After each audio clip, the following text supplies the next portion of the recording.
I thought I was going to get through it unscathed, but I got it. It was very scary for me. When the second wave came in, we started seeing a lot of children with infection.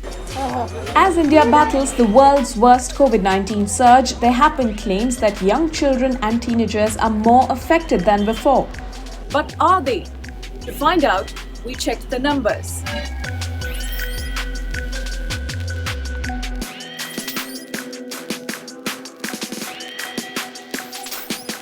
So statistically speaking, there is no significant difference between the proportion of COVID infections in Wave 1 and Wave 2.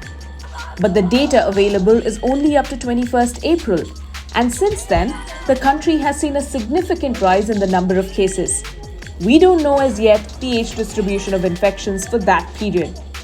If you were to compare it with the first wave and the second wave, no, the numbers in percentage wise are not more.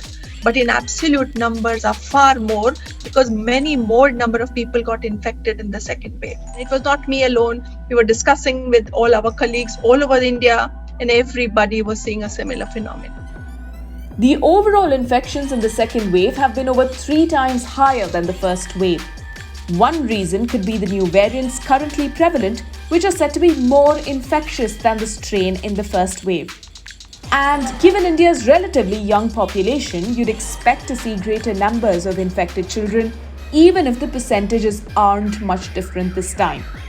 But there is no study or data suggesting that young people are disproportionately affected.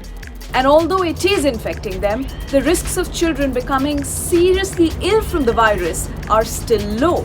Infectivity is higher, but does not really translate into very severe disease. A few may land into complications, but these are ones who may have an underlying lung disease or an immunodeficiency or maybe a cancer patient. The data on mortality does not show a significant difference either.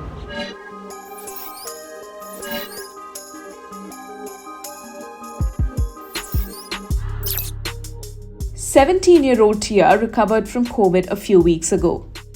I had a constant low-grade fever and I had a lot of cough and chest congestion. I didn't have to go to the hospital. I am not worried in the sense that it could affect them health-wise, but it's just that our schools and all our academic responsibilities. Currently, under 18s in India cannot get vaccinated. This is raising concerns that another wave could infect more children. States like Delhi and Maharashtra have set up a COVID task force for children, which will monitor and advise governments. I'm still recovering to the point where I'm still showing some symptoms. I did test negative, but there are lasting effects. And it's just not something I want to go through again. It's not something I want somebody to get from me.